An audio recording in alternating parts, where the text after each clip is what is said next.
Foul at the fair.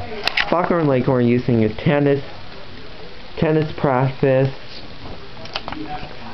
Miss Prissy trying to spelling test for Egghead Jr. He was like, oh, now you confuse him. Out!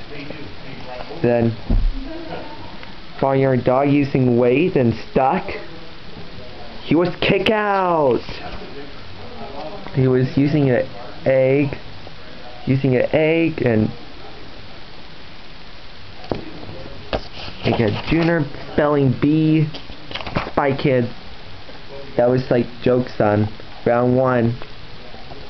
This is kind of like it's go down in the middle, and then he would sneak.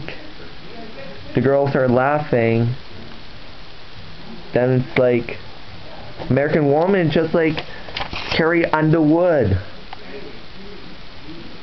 He was punching like that was boxing. After boxing, he like punched in the face, and he went to pet shop. Foghorn Leghorn acting like a dog. Why he's acting like a dog 2 times?